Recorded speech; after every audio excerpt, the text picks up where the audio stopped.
Luis, pero no sé si por el micro, no sé si está bien conectado o... Sí, creo que sí. ¿Sí? Sí, hola, hola, hola. 1, 2, 3, 4. ¿Sí? Ah, qué bien, se oye, bien, no ha fallado la tecnología. Pues yo no tengo tanta esperanza, Kevin. Espero y confío que la palabra no la traiga yo esta mañana, que sea el Espíritu Santo el que nos esté hablando. Así que vamos a orar un momento. Señor, te damos gracias por tu presencia y sobre todo muchas gracias, Señor, por la oportunidad de estar juntos, Señor. Por la oportunidad de vivir la iglesia, de no estar simplemente esperando que algún día vengas o que algún día nos reunamos contigo y se acabó, sino que podemos estar juntos en este tiempo que nos has brindado de vida a cada uno de nosotros para servirte y para disfrutar de la comunión los unos con los otros. En el nombre de Jesús. Amén. Amén. Pues la verdad es que hacía tiempo que no pasaba por aquí, por Casa de Paz, y para mí siempre es un disfrute y un gustazo venir, así que estoy contento, muy contento de venir, de estar esta mañana aquí.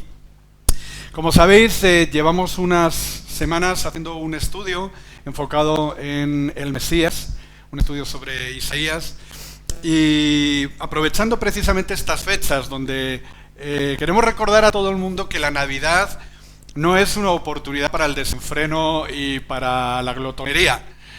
La Navidad es una oportunidad para recordar que un buen día el Mesías prometido nació en Belén de Judea, en un establo, para traer salvación y vida eterna a la humanidad.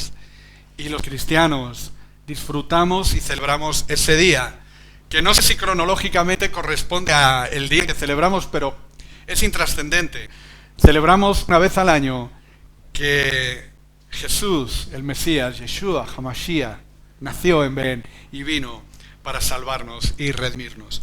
Así que vamos a adentrarnos en el texto. Hoy cerramos este ciclo de estudio sobre el Mesías y creo que lo vamos a proyectar el texto de Isaías, capítulo 61, versículos 1 al 4, en la Nueva Versión Internacional en lengua castellana. Y dice así, es un texto muy conocido por todos, ¿verdad? El Espíritu del Señor Omnipotente está sobre mí, por cuanto me ha ungido para anunciar buenas nuevas a los pobres. Me ha enviado a sanar los corazones heridos, a proclamar liberación a los cautivos y libertad a los prisioneros, a pregonar el año del favor del Señor y el día de la venganza de nuestro Dios, a consolar a todos los que están de duelo y a confortar a los dolientes de Sión.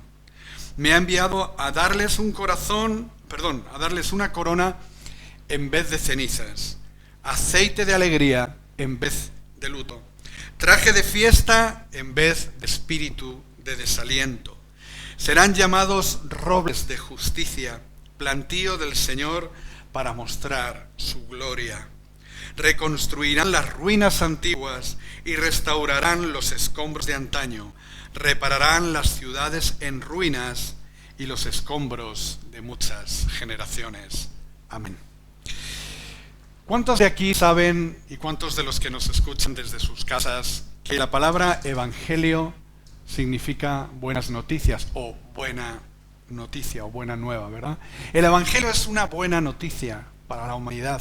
Y es bueno que de vez en cuando lo recordemos, porque una buena noticia normalmente se transmite con gozo, siempre se transmite con entusiasmo, porque es una buena noticia, no es una mala noticia, ¿no? Entonces es bueno que recordemos que recibimos en su momento una gran noticia que impactó nuestras vidas, que Dios en su infinita gracia y misericordia decidió perdonar nuestros pecados y inscribirnos en el libro de la vida. Y que de la misma manera podemos transmitirle al mundo que hay esperanza en Cristo Jesús, porque Él es el Mesías prometido. Y como hemos leído, Él ha venido para arrancar el traje de luto y vestirnos de fiesta. Dentro de lo que es su ministerio, dentro de lo que el Mesías ha venido a hacer, ha venido a restaurar lo que el diablo había destruido. Jesús mismo lo dijo: he venido para destruir las obras del diablo. Y esa es una buena noticia para la humanidad. Una leve lección lingüística muy breve. Dice que los adjetivos masculinos compuestos por el sufijo ico, indican relación con lo que denota la raíz, ¿vale? De esa manera, mecánico significa relacionado con la mecánica. Metálico significa relacionado con el metal y, por ejemplo, esotérico significa relacionado con el esoterismo. ¿Vale? Nosotros somos cristianos evangélicos. Eso significa que nuestra experiencia de fe está vinculada y relacionada con esa buena noticia que es Jesucristo, la esperanza de gloria. Cristo en nosotros, la esperanza de gloria. Por lo tanto, el Evangelio de Jesucristo es una buena noticia al mundo relacionada con Él. Es una buena noticia que conecta al mundo con el Mesías, con aquel que encarnó en sí mismo esa buena nueva, esa buena noticia para la humanidad aún 2000 años después. La misma buena noticia que recibieron los pastores que estaban cuidando sus rebaños el mismo día en que el Mesías abrió sus ojos a este mundo. Es la misma buena noticia que podemos importar y podemos anunciar al mundo en este momento. Exportar quería decir, más bien, no, más que importar. Jesús mismo da testimonio de esta verdad cuando leemos en el texto que se encuentra en Lucas capítulo 4 versículos 21, él mismo da testimonio de esta verdad cuando nos dice la historia bíblica que después de haber sido tentado en el desierto, ¿sí? ¿Hay algún problema con el sonido? Sí, es que has puesto el cable. Ajá, sí. Y siempre me pasa lo mismo. ¿Hay posibilidad de sacarlo y sacarlo por fuera? Vamos a ver, perdón.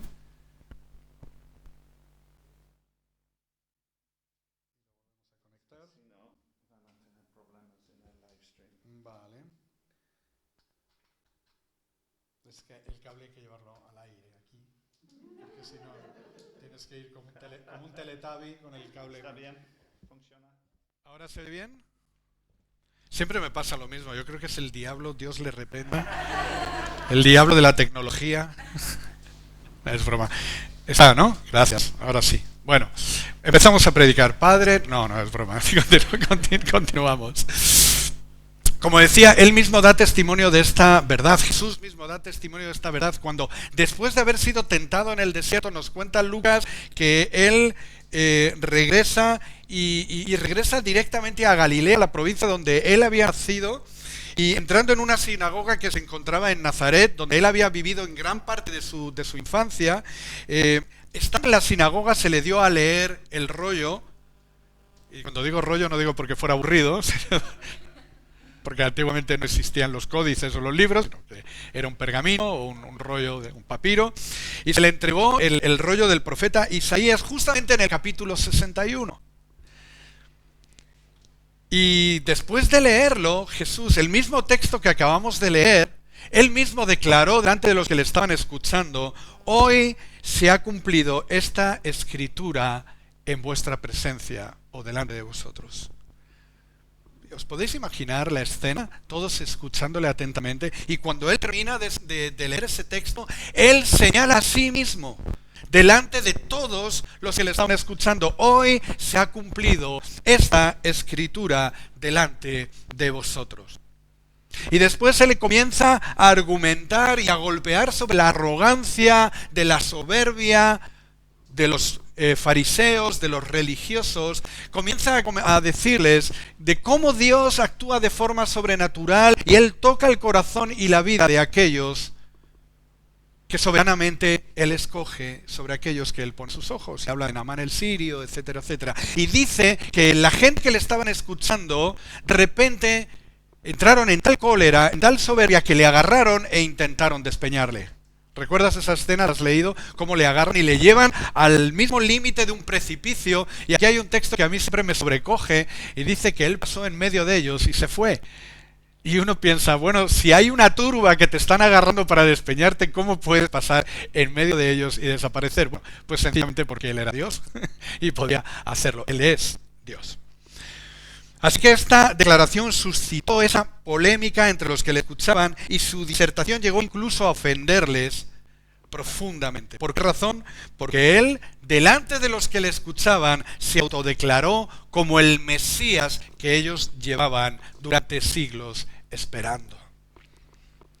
Y en la mentalidad de un judío de aquel tiempo, ellos esperaban a un caudillo montado en un gran caballo blanco que desenvainaría su espada y convocaría a las huestes de los ejércitos de Dios para combatir contra los invasores y establecer el reino de Israel por todas las naciones. Ellos no podían esperar ni aguardar, algunos de ellos, no todos, ¿no? Algunos pudieron ver la cruz en el futuro, como nosotros hoy vemos la cruz en el pasado. Pero algunos fueron capaces de esperar la venida del Mesías. Incluso hay alguien que creo recordar que no recuerdo muy bien si se llamaba Simeón. ¿Recordáis esto? No lo tengo preparado, pero cuando llevan a Jesús siendo un niño al templo y alguien le ve y dice que literalmente era alguien que estaba aguardando, esperando ver la esperanza de Israel. Y se conmueve profundamente y levanta una oración: Señor, ya puedes llevarme a tu presencia porque mis ojos han visto tu gloria. Así que vemos a Jesús levantándose, leyendo el texto de Isaías 61 y declarándose delante de los que le escuchaban: yo soy aquel que vosotros estabais esperando. Isaías 61, versículos 1 al 4, es un maravilloso lienzo donde podemos contemplar al Mesías en su ministerio, en cada una de las tareas y de los detalles que él vino a cumplir, un ministerio activo a favor de los más desfavorecidos. Yo lo comparo como el poder ir al Museo del Prado y poder estar contemplando un cuadro, el que tú quieras, me da igual. Pasas tiempo y tiempo comprobando y deleitándote en los detalles de esa obra de arte que un pintor famoso, quien sea, plantó sobre un lienzo. Y yo no soy muy experto en pintura, yo como el del chiste, el que le dijeron: ¿no te gusta la pintura? Y dijo: bueno, a mí más de 2 botes me empalaga un poco, ¿no? Pues yo soy un poco así. Mi cuñada, que es pintora además y le gusta pintar, y ella y mi hijo, que también el mayor tiene un don artístico, y tú les ves que están viendo un cuadro, están viendo algo y sacan detalles que tú eres incapaz de ver. La luz, las sombras, los detalles. Y tú estás un poco ahí como viendo. Pues mirar este texto de Isaías, contemplarlo, leerlo y meditarlo, es un cuadro perfecto y maravilloso de lo que es la salvación, de lo que es Jesús, de su carácter redentor, de su capacidad restauradora a favor de los más débiles y de los más desfavorecidos. Yendo al texto, entrando en el propio texto, la primera parte del versículo 1 ya de por sí es una tarjeta de presentación mesiánica contundente. Dice el texto: el Espíritu del Señor Omnipotente está sobre mí, por cuanto me ha ungido para anunciar buenas nuevas a los pobres. Y digo que es una tarjeta de presentación contundente porque la palabra Mashiach, en hebreo la palabra Mesías, se traduce literalmente como ungido. O literalmente podríamos traducirlo como empoderado con autoridad. Así que cuando vemos a Jesús en la sinagoga leyendo este texto, está declarando: el Espíritu del Señor está sobre mí, tengo autoridad de parte de Dios, yo soy aquel que esperabas. En la antigüedad, en la tradición judía, se ungía a los reyes con aceite, ¿recordáis? Por ejemplo, vemos en el caso de David también, ¿no? Como el profeta le ungió con aceite, declarando de esta manera su divina autoridad inspirada y la implícita voluntad del pueblo por someterse a su autoridad, a sus dictámenes. No es casualidad, por tanto, que Lucas, lo que hemos leído en el capítulo 4 de Lucas, enfatiza a lo que nos hemos referido, que Jesús, antes de entrar a Nazaret, si lees el contexto en Lucas capítulo 4, dice literalmente: regresó a Galilea en el poder del Espíritu, y se extendió su fama por toda aquella región, enseñaba en las sinagogas y a todos los que le admiraban.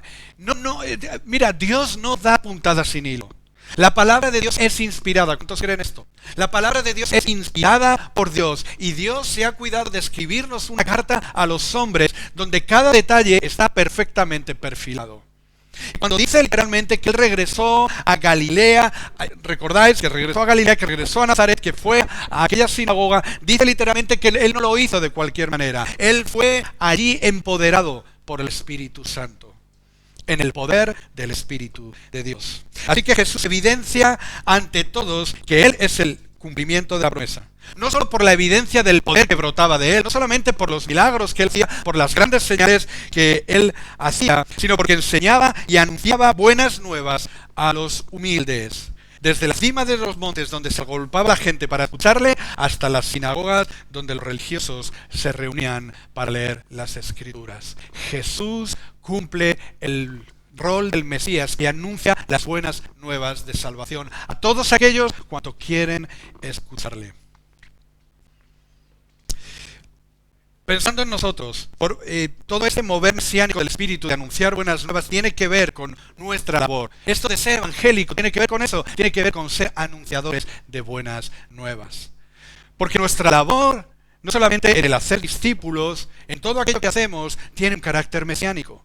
Es una extensión de lo que Jesús vino a hacer. Él es el Mesías y nosotros somos enviados por Él en una labor mesiánica.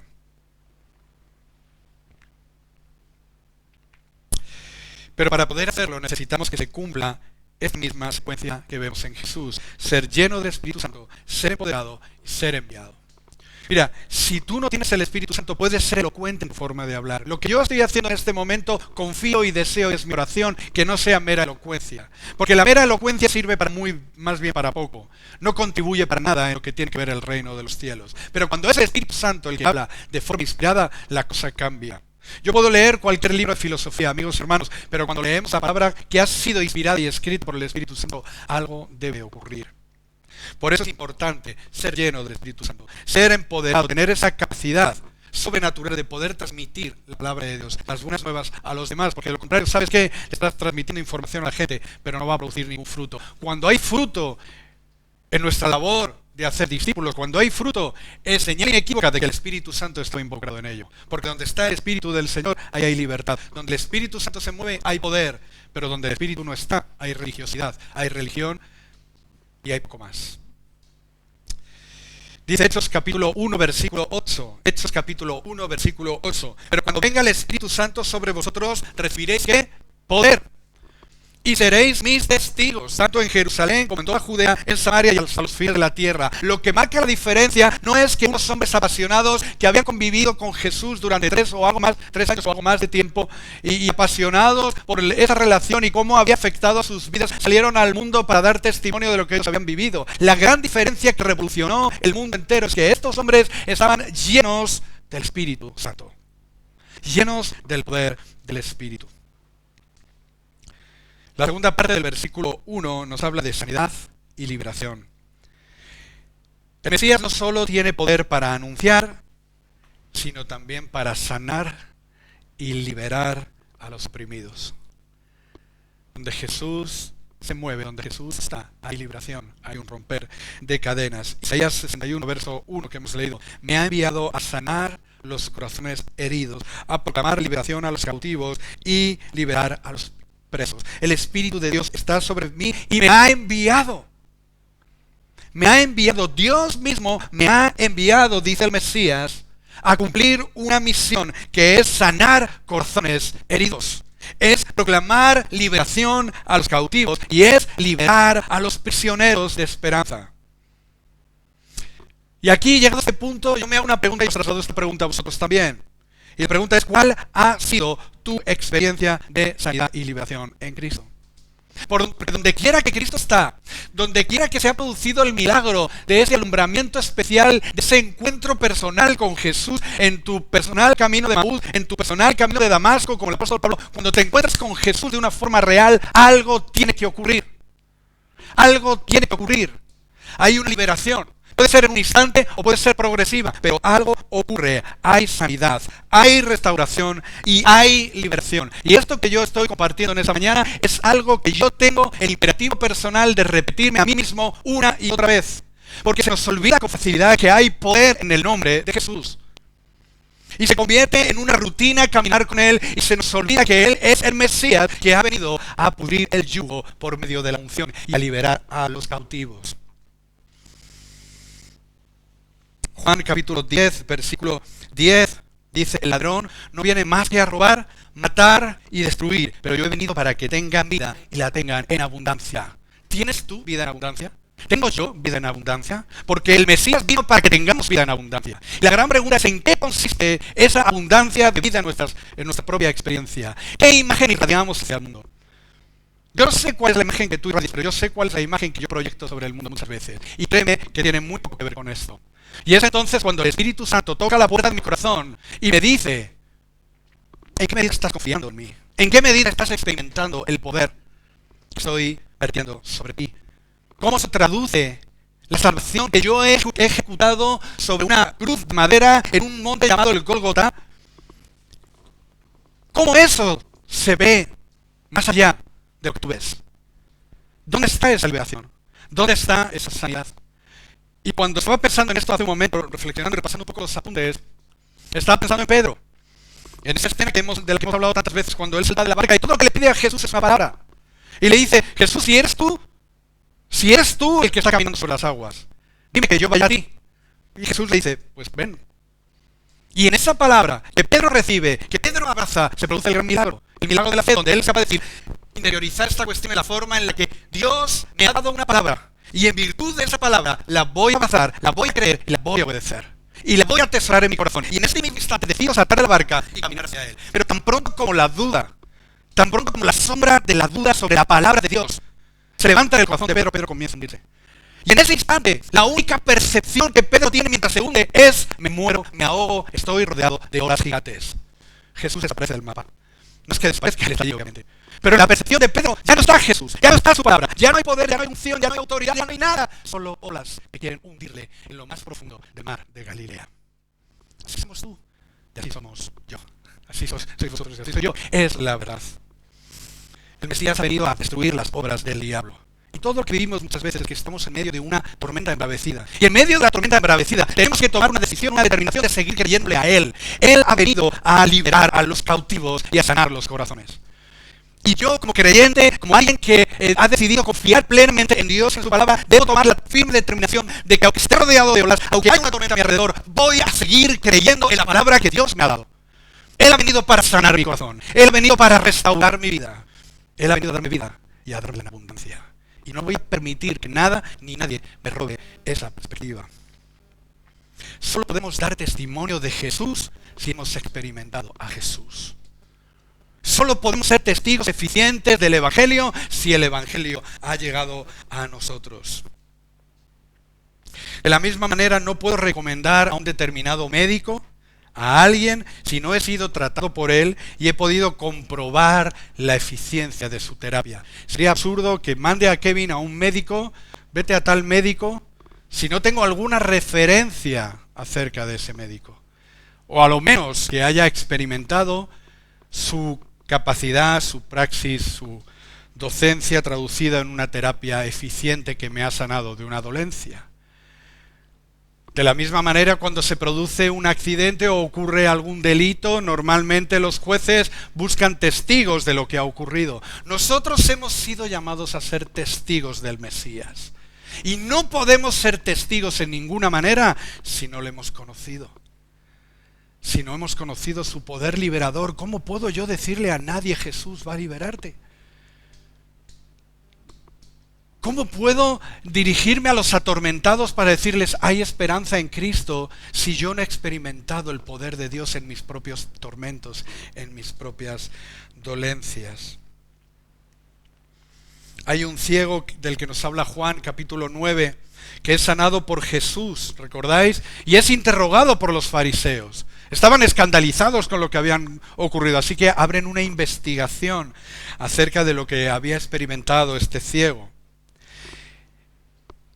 Y el ciego dice algo muy interesante. Él no entra en argumentaciones. Si Jesús era un pecador, como le estaban acusando los fariseos, él no entra en esas cosas. Dice: yo no sé si él es pecador o no es pecador. Una cosa sé, que habiendo yo sido ciego, ahora veo. Yo no sé más. No sé, yo no sé más. Lo único que sé es que yo antes no tenía la capacidad de ver, pero ahora sí, porque Él vino y me sanó. Eso es testimonio. Y le costó un precio alto a esta persona. Incluso ni su familia le acompañó. Mensaje para los que quizá estáis teniendo problemas en vuestro contexto familiar. Quizá tenéis que desterrar la idea de que quizá ellos van a comprender o os van a acompañar en vuestra aventura de fe. Y de hecho es algo muy común. Porque nadie puede caminar sobre tus zapatos. Solamente tú puedes caminar la brecha que Dios ha abierto delante de ti y que solamente por gracia tú puedes ver.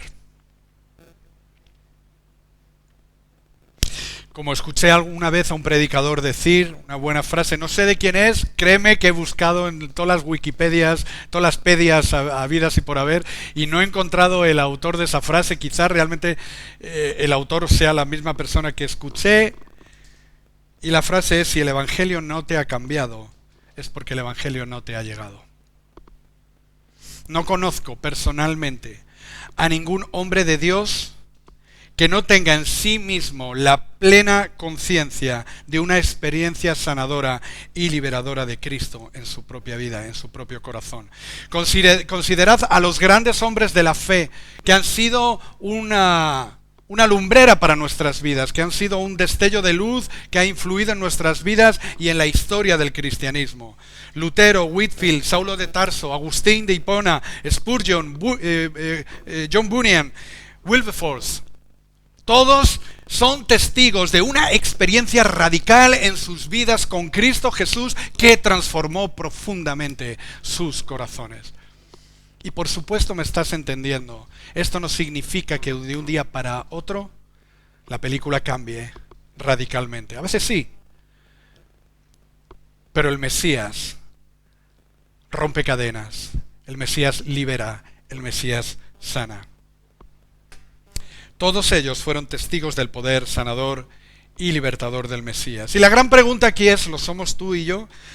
Hablamos de Cristo porque tenemos un gran conocimiento de la sana doctrina, de principios y de ciertos dogmas cristianos que de alguna manera nos catalogan como cristianos, o somos evangélicos. Porque evangélico tiene que ver con la experiencia. Tiene que ver con el Mesías, tiene que ver con Jesús, tiene que ver con vidas transformadas que exhalan la gloria de Cristo. ¿Hablamos de Cristo simplemente porque sabemos que Él sana, salva y viene pronto? ¿O porque de una forma personal hemos experimentado de verdad su sanidad, su salvación y porque confiamos en su regreso? Es bueno que nos hagamos estas preguntas, porque como muchas veces me habéis oído decir, es muy fácil que nos convirtamos en cristianos profesionales. Y en el profesionalismo cristiano, créeme que es difícil distinguir dónde está la verdad de dónde está la imitación. Podemos ser muy buenos en las formas. Quizá yo mismo os esté dando una imagen que no corresponde con la realidad. Quizá estoy atados a pecados inconfesables, a vicios inconfesables. Quizá ni siquiera he vivido una experiencia real transformadora con Cristo. Hay una anécdota que me llama mucho la atención y que me contaba mi mujer en una ocasión en Estados Unidos, en una convención de una iglesia grande en Estados Unidos. El predicador hizo un llamado al altar, como decimos, ¿no? Un llamado a la salvación a la gente que estaba escuchando. Y dijo, por favor, si tú no has recibido a Cristo en tu vida, si tú no has puesto tu confianza, si tú no has entendido y has aceptado y has creído que Jesucristo es tu suficiente Salvador, levanta tu mano, quiero orar por ti. Y de repente la chica que estaba dirigiendo la alabanza, levantó su mano. ¿Quién estaba dirigiendo la alabanza? Una muchacha que había nacido en un contexto cristiano, pero no había tenido la experiencia personal de ser liberada y de haber entrado en la salvación de una forma activa y real.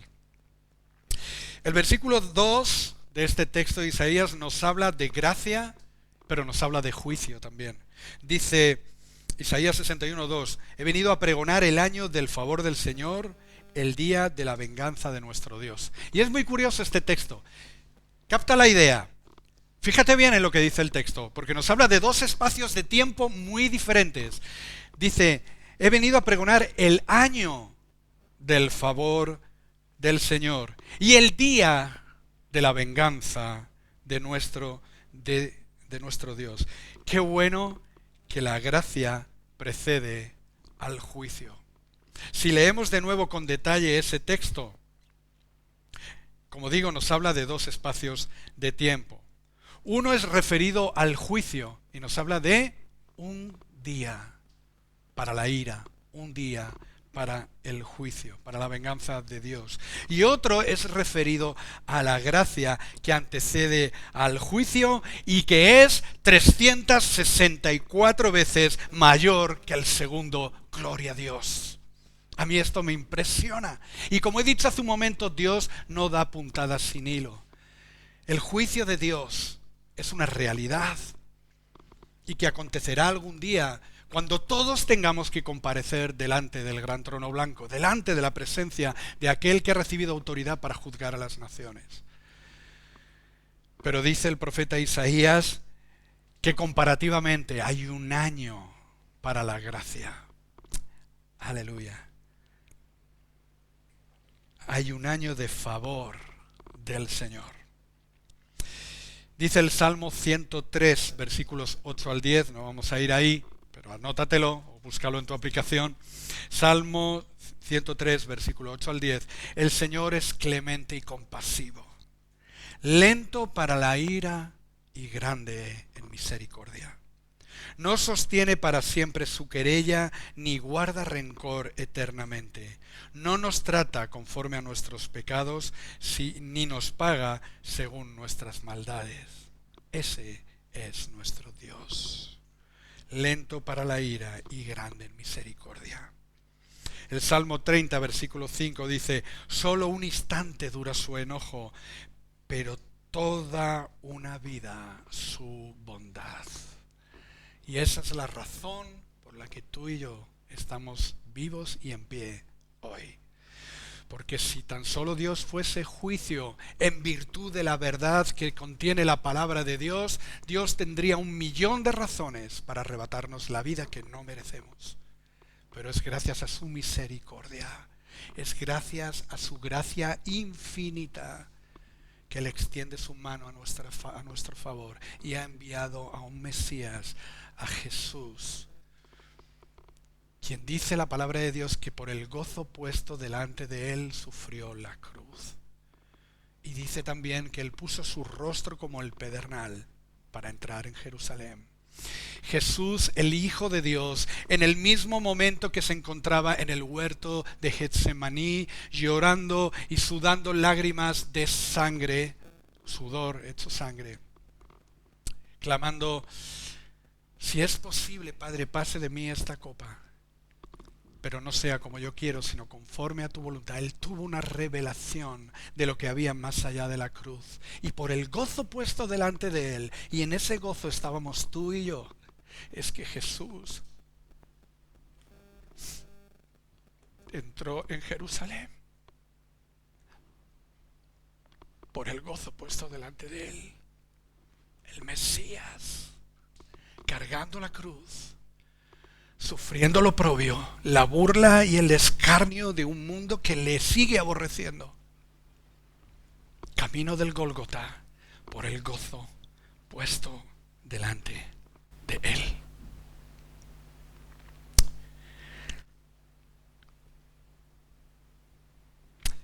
En un entorno judío como el de los tiempos de Jesús, el mensaje de la gracia era especialmente chocante. Y aquellos que lo resistían con su hipocresía se colocaban bajo la denuncia del Mesías y el futuro juicio de Dios. El capítulo 23 de Mateo, si lo lees detenidamente, no vamos a ir ahí, es íntegramente una denuncia profética del Mesías contra la hipocresía de los que no queriendo aceptarle, de los que no queriendo entrar en el reino, no solo no entraban, sino que impedían que otros pudieran hacerlo, a través de la religiosidad y de la hipocresía. Ay de vosotros, fariseos hipócritas. El versículo 3 de este texto de Isaías nos habla de restauración y promoción. Dice Isaías 61:3: y he venido a confortar a los dolientes de Sión. Me ha enviado a darles un corazón, me ha enviado a darle una corona en vez de cenizas. ¿Sabes lo que hacía el pueblo judío? Bueno, todavía lo siguen haciendo. Bueno, no solo los judíos, también los musulmanes. Es algo como muy oriental. Cuando se lamentan, cuando habéis visto quizá en televisión, cuando, no sé, muere alguien o cae una bomba yo qué sé, de un avión, de un caza de la OTAN, yo qué sé, en cualquier sitio. Se rasgan las vestiduras, se tiran al suelo, se echan ceniza o tierra encima. Era una tradición. Cuando alguien estaba de duelo, cuando alguien estaba en situaciones dolorosas, tendían a vestirse de cilicio. El cilicio es una tela muy agradable. Si quieres comprarte un jersey de cilicio, era de tela de saco, para que te hagas una idea, y producía heridas, úlceras, rozamientos. Es decir, se autoagredían y se cubrían la cabeza de ceniza. Y dice, me ha enviado a darles una corona en vez de ceniza. Es como, no importa en la situación que estés, he venido a quitarte esa ceniza que te estás echando encima, pero no la voy a cambiar por cualquier otra cosa. Esto no es confeti, es una corona. Y eso nos habla de un carácter regio que el Mesías nos transmite a nosotros. Aceite de alegría en vez de luto.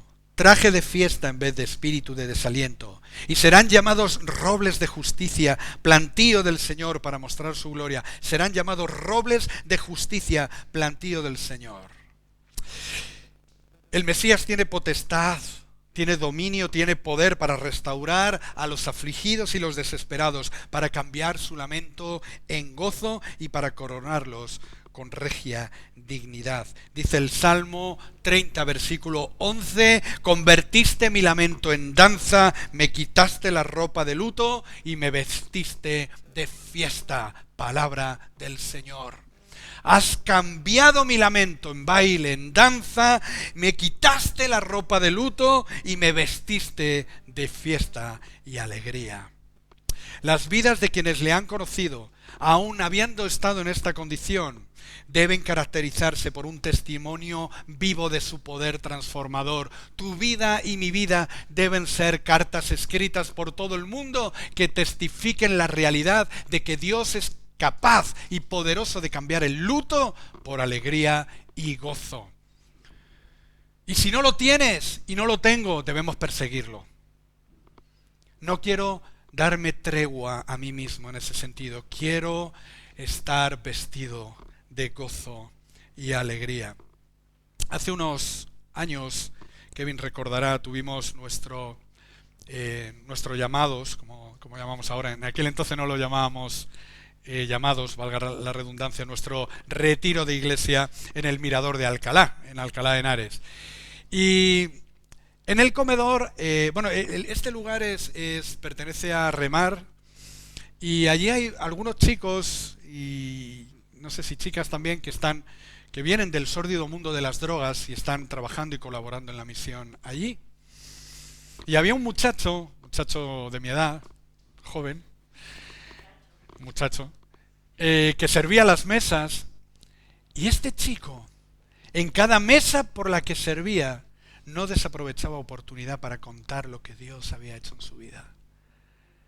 Y hablando con él me decía, me encanta que venga gente, porque para mí es una oportunidad de contar lo que Dios hizo en mi vida cuando yo dormía tapado con cartones en un suburbio en el centro de Valencia, con mis brazos perforados por las jeringuillas. Y como Jesús quitó esa ceniza y me vistió de gozo y esperanza. El versículo 3 nos habla de capacitación, estamos terminando.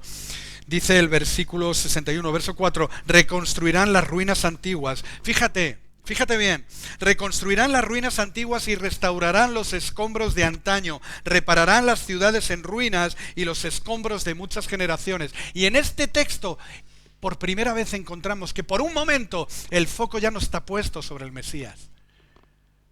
El foco está puesto sobre nosotros, los que hemos recibido al Mesías en nuestras vidas. Reconstruiréis las ruinas antiguas, restauraréis los escombros de antaños, repararéis las ciudades en ruinas y los escombros de muchas generaciones. El Mesías no solamente es un restaurador de vidas, el Mesías es nuestro capitán. Nos ha reclutado para una obra redentora, para anunciar las virtudes de aquel que nos llamó de tinieblas a su luz admirable. No voy a extenderme mucho más, pero es algo que vemos en Nehemías capítulo 2, versículo 17 al 18.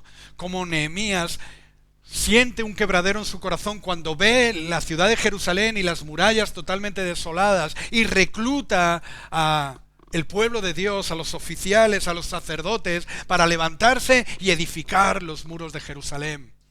Como digo y como decía antes, Dios no da puntadas sin hilo.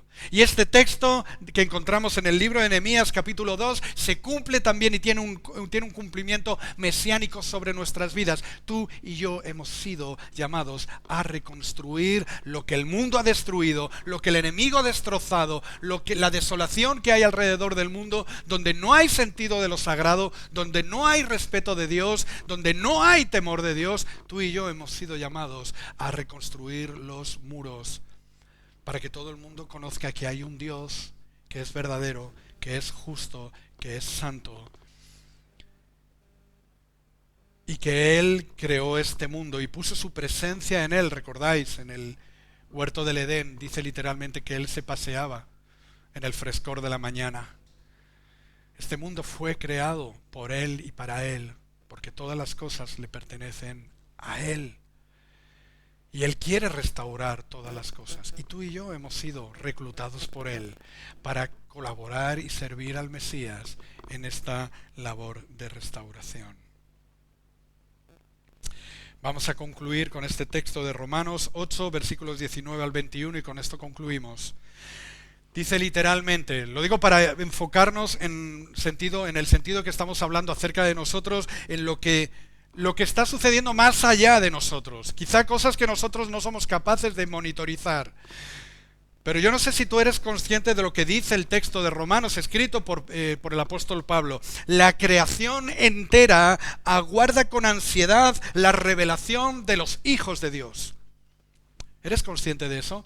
Toda la creación está expectante, esperando ver la manifestación de los hijos de Dios, porque fue sometida a frustración.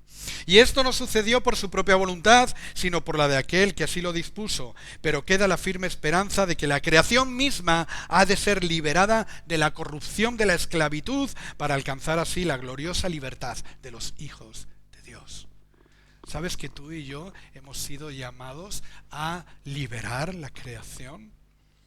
La creación entera está con dolores de parto esperando la manifestación del reino de Dios, del ejército de Dios, trayendo libertad y esperanza. Tenemos muchos motivos para orar, para clavar nuestras rodillas delante de la presencia de Dios y pedirle que seamos investidos del poder de Dios para que esta realidad se cumpla. Este es el ministerio del Mesías, un ministerio de restauración, de sanidad, de liberación para un mundo oprimido por el pecado, y tú y yo hemos sido llamados a filas para reunirnos alrededor del Mesías y combatir contra la injusticia y la oscuridad en el nombre de Jesús. Dios te bendiga.